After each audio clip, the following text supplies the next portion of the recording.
Assalomu alaykum, hurmatli kuzatuvchilar. Mehmonimiz Xitoydan mehmon kelibdilar.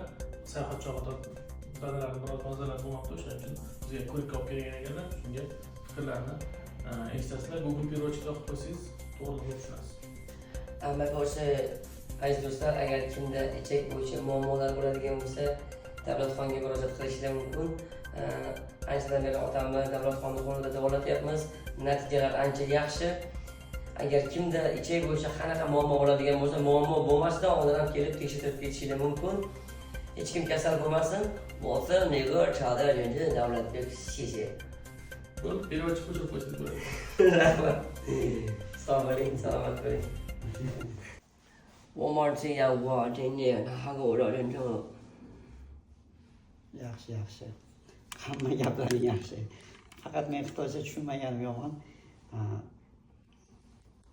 Eng avvalo hammaga sog'lik tilaymiz, salomatlik. Mana yo'g'onincha kasali bilan anchadan beri qiynalib yuruvdim. Vrachimiz Davlatxon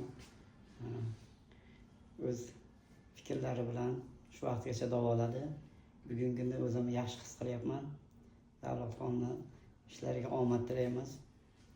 Kelajakda yana ham yaxshi narsaga erishib, bizga o'xshagan bemorlarga o'z qo'ldan kelgan yordamingizni berib turasiz. Sizga sog'lik, salomatlik, oilangizga tinchlik, har doim yaxshi kunlar, bayramlar billa bo'lsin endi. Sog' bo'ling, ishlaringizga omad. Rahmat. Rahmat. O'zingizdan bu yoqqa kelib nima qilib qo'ysangiz, videoga tushib. Hech kim kasal bo'lmasin. Rahmat. Hech kim kasal bo'lmasin.